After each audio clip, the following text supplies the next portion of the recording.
Part 1. You will hear a woman from a job agency giving information to a man about work in a chain of restaurants. First, you have some time to look at questions 1 to 5.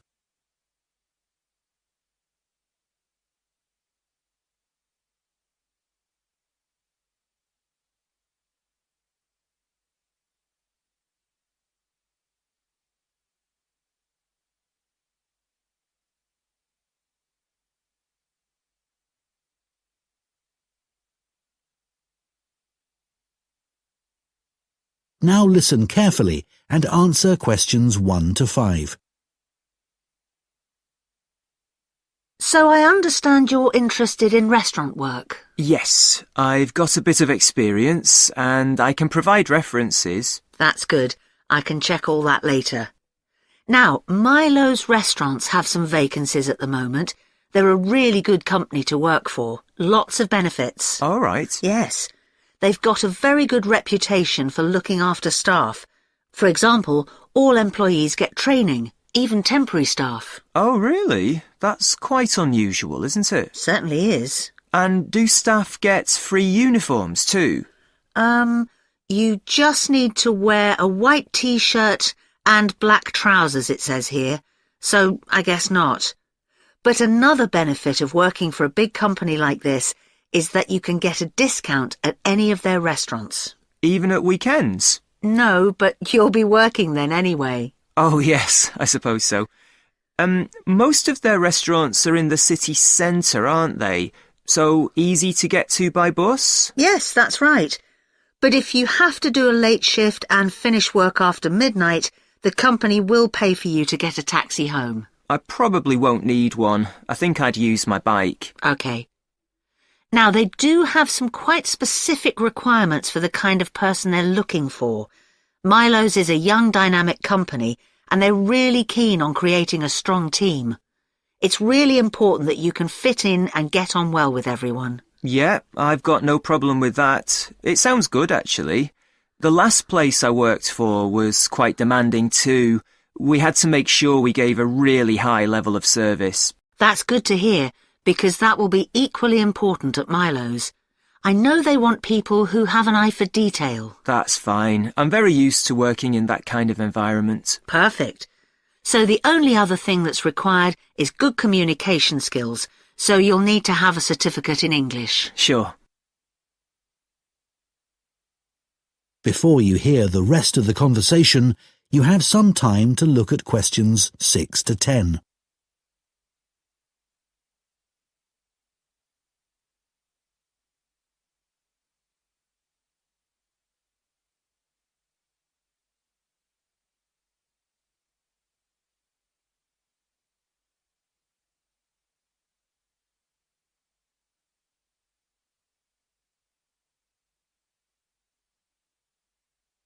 Now listen and answer questions 6 to 10.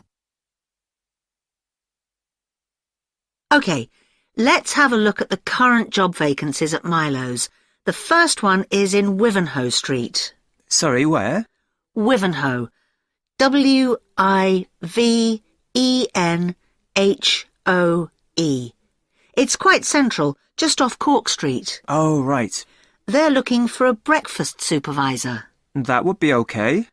So you're probably familiar with the kind of responsibilities involved. Obviously checking that all the portions are correct, etc. And then things like checking all the procedures for cleaning the equipment are being followed. Okay. And what about the salary? In my last job I was getting £9.50 per hour. I was hoping to get a bit more than that. Well, to begin with you'd be getting £9.75, but that goes up to £11.25 after 3 months. That's not too bad. And I suppose it's a very early start. That's the only unattractive thing about this job. But then you have the afternoons and evenings free. So the restaurant starts serving breakfast from 7 a.m. and you'd have to be there at 5:30 to set everything up. But you'd be finished at 12:30. Well, as you say, there are advantages to that. Now, you might also be interested in the job at the City Road branch.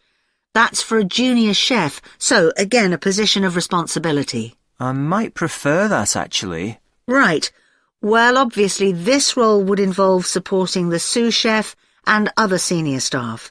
And you'd be responsible for making sure there's enough stock each week and sorting out all the deliveries. I've never done that before, but I imagine it's fairly straightforward once you get the hang of it. Yes, and you'd be working alongside more experienced staff to begin with, so I'm sure it wouldn't be a problem.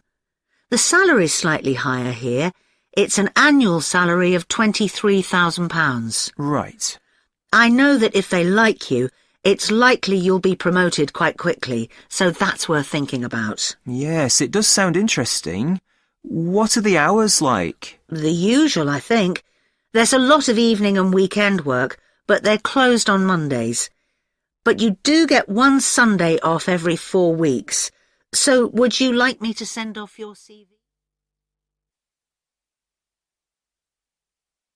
That is the end of part 1.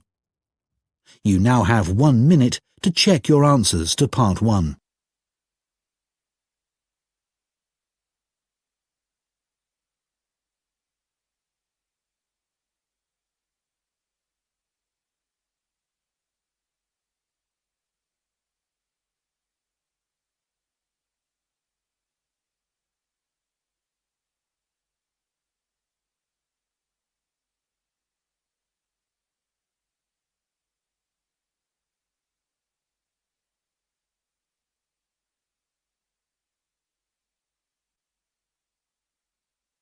Part 2. You will hear a talk to members of the public about plans for a new housing development near a town called Nunston. First, you have some time to look at questions 11 to 14.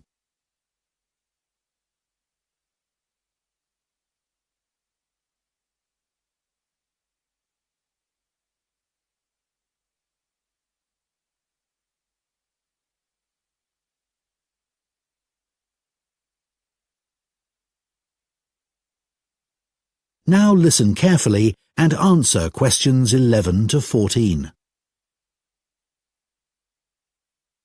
Hello everyone, it's good to see that so many members of the public have shown up for our presentation on the new housing development planned on the outskirts of Nunston.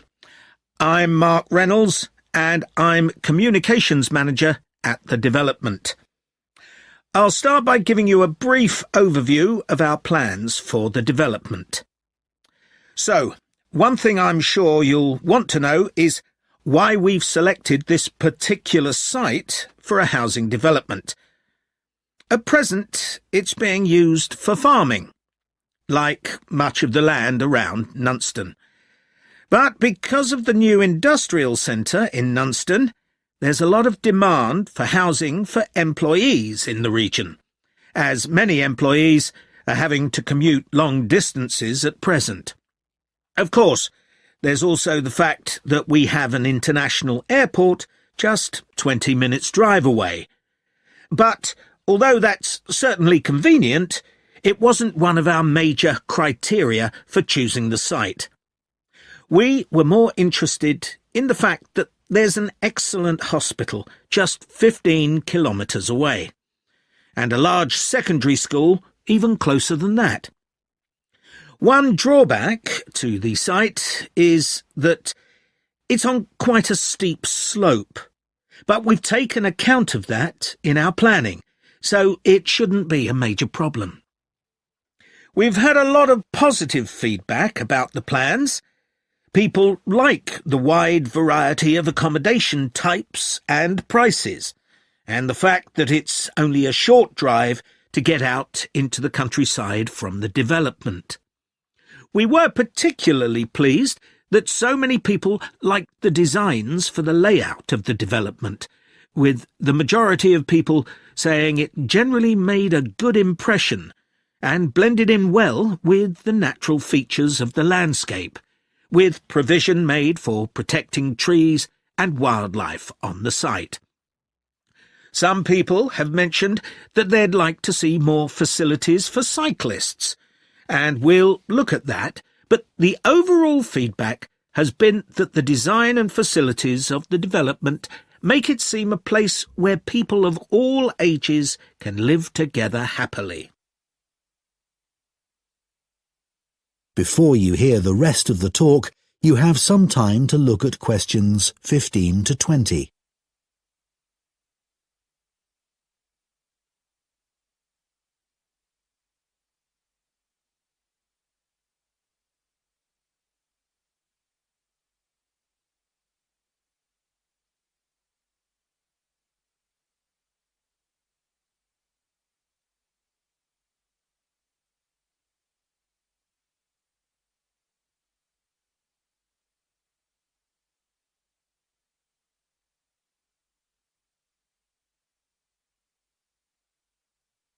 Now listen and answer questions 15 to 20. OK, so I'll put a map of the proposed development up on the screen. You'll see it's bounded on the south side by the main road, which then goes on to Nunston. Another boundary is formed by London Road on the western side of the development. Inside the development, there'll be about 400 houses and 3 apartment blocks. There'll also be a school for children up to 11 years old.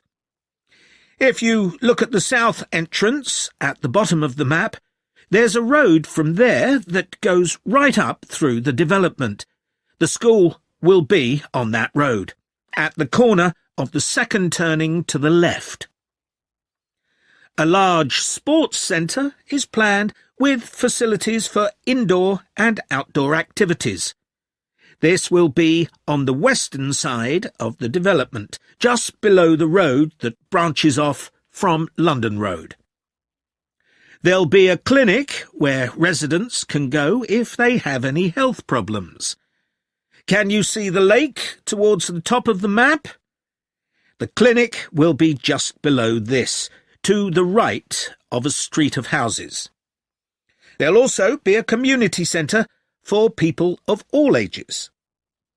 On the northeast side of the development, there'll be a row of specially designed houses specifically for residents over 65, and the community centre will be adjoining this. We haven't forgotten about shopping. There'll be a supermarket between the 2 entrances to the development. We're planning to leave the 3 large trees near London Road, and it'll be just to the south of these. It's planned to have a playground for younger children. If you look at the road that goes up from the south entrance, you'll see it curves round to the left at the top, and the playground will be in that curve with nice views of the lake. OK, so, now, does anyone have any questions? That is the end of Part 2. You now have 30 seconds to check your answers to Part 2.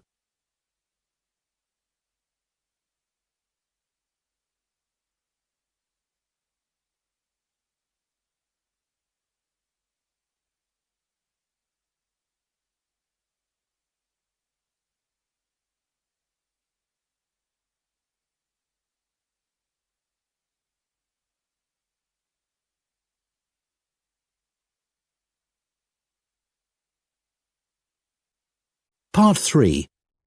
You will hear 2 geography students, Adam and Michelle, talking about a volcanic eruption which took place in Iceland in 1783.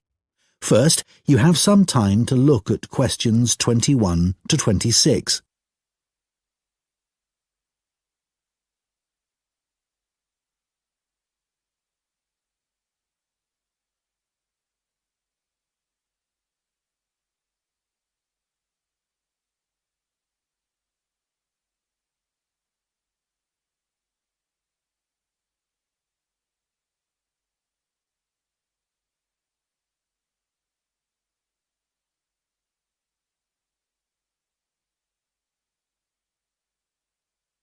Now listen carefully and answer questions 21 to 26. So, Michelle, shall we make a start on our presentation? We haven't got that much time left. No, Adam. But at least we've done all the background reading. I found it really interesting. I'd never even heard of the Laki eruption before this. Me neither. I suppose 1783 is a long time ago. But it was a huge eruption, and it had such devastating consequences. I know. It was great there were so many primary sources to look at. It really gives you a sense of how catastrophic the volcano was. People were really trying to make sense of the science for the first time. That's right. But what I found more significant was how it impacted directly and indirectly on political events, as well as having massive social and economic consequences. I know. That should be the main focus of our presentation. The observations made by people at the time were interesting, weren't they? I mean, they all gave a pretty consistent account of what happened, even if they didn't always use the same terminology. Yeah. I was surprised there were so many weather stations established by that time. So, you can see how the weather changed often by the hour. Right. Writers at the time talked about the Laki haze to describe the volcanic fog that spread across Europe. They all realised that this wasn't the sort of fog they were used to. And, of course, this was in pre-industrial times, so they hadn't experienced sulphur-smelling fog before. No, that's true. Reports from the period blamed the haze for an increase in headaches, respiratory issues and asthma attacks. And they all describe how it covered the sun and made it look a strange red colour. Must have been very weird. It's interesting that Benjamin Franklin wrote about the haze. Did you read that? He was the American ambassador in Paris at the time. Yeah. At first, no one realised that the haze was caused by the volcanic eruption in Iceland. It was Benjamin Franklin who realised that before anyone else. He's often credited with that, apparently. But a French naturalist beat him to it. I can't remember his name. I'd have to look it up. Then other naturalists had the same idea, all independently of each other. Oh, right. We should talk about the immediate impact of the eruption, which was obviously enormous, especially in Iceland, where so many people died. You'd expect that, and the fact that the volcanic ash drifted so swiftly, but not that the effects would go on for so long, or that 2 years after the eruption, strange weather events were being reported as far away as North America and North Africa. No, I found all that hard to believe too. It must have been terrible, and there was nothing anyone could do about it, even if they knew the ash cloud was coming in their direction. Before you hear the rest of the discussion, you have some time to look at questions 27 to 30.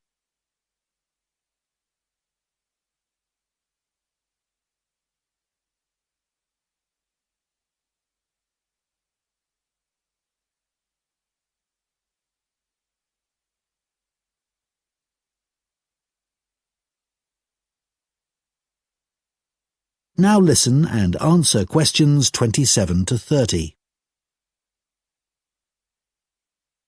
We should run through some of the terrible consequences of the eruption experienced in different countries. There's quite a varied range. Starting with Iceland, where the impact on farming was devastating. One of the most dramatic things there was the effect on livestock as they grazed in the fields.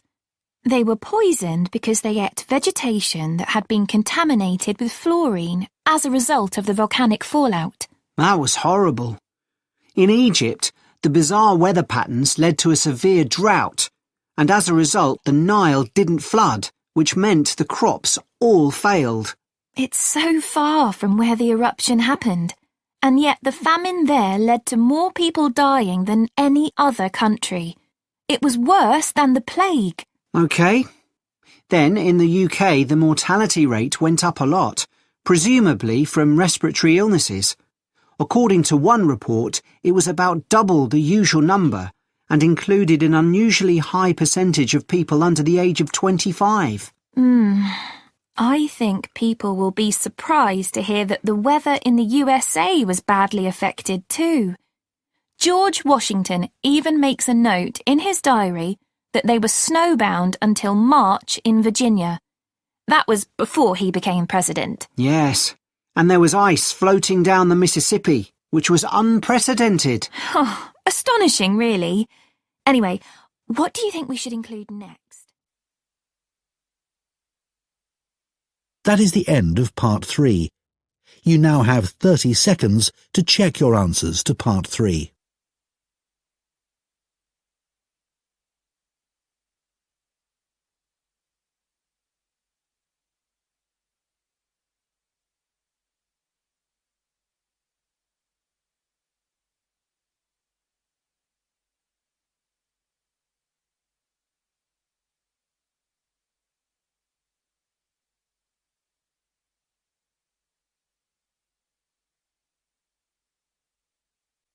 Part 4. You will hear a student on a fashion design course giving a talk about the history of pockets. First, you have some time to look at questions 31 to 40.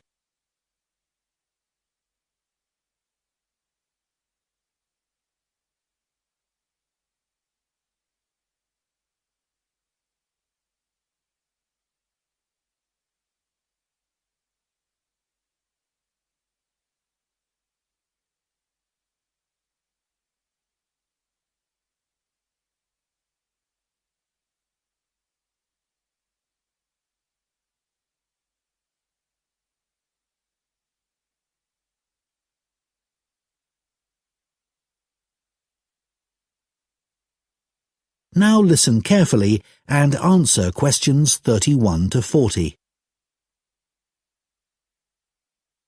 Good morning. Now, we've been asked to choose an aspect of European clothing or fashion and to talk about its development over time. I decided to focus on a rather small area of clothing, and that's pockets. I chose pockets for two reasons, really. We all have them in jeans, jackets, coats, for example, and even though we often carry bags or briefcases as well, nothing is quite as convenient as being able to pop your phone or credit card into your pocket. Yet, I suspect that, other than that, people don't really think about pockets too much, and they're rather overlooked as a fashion item. It's certainly very interesting to go back in time and see how pockets developed for men and women. In the 18th century, fashions were quite different from the way they are now, and pockets were too. If we think about male fashion first, that was the time when suits became popular. Trousers were knee-length only, and referred to as breeches. The waistcoats were short, and the jackets were long. But all three garments were lined with material, and pockets were sewn into this cloth by whichever tailor the customer used. The wearer could then carry small objects such as pencils or coins on their person, and reach them through a gap in the lining. Coat pockets became increasingly decorative on the outside for men who wanted to look stylish. But they were often larger but plainer if the wearer was someone with a profession who needed to carry medical instruments, a doctor or physician, for example.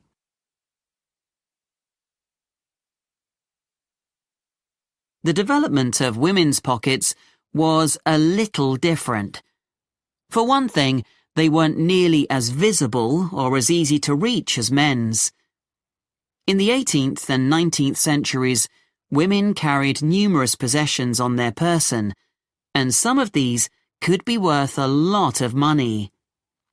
Women were more vulnerable to theft, and wealthy women, in particular, worried constantly about pickpockets. So, what they did was to have a pair of pockets made that were tied together with string.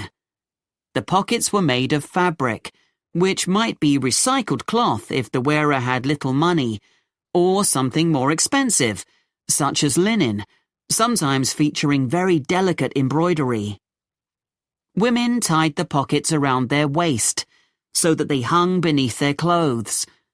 Remember, skirts were long then, and there was plenty of room to hide a whole range of small possessions between the layers of petticoats that were commonly worn. They would have an opening in the folds of their skirts, through which they could reach whatever they needed, like their perfume. Working women, of course, also needed to carry around items that they might use for whatever job or trade they were involved in, but their pairs of pockets still remained on the inside of their clothing. They just got bigger or longer, sometimes reaching down to their knees.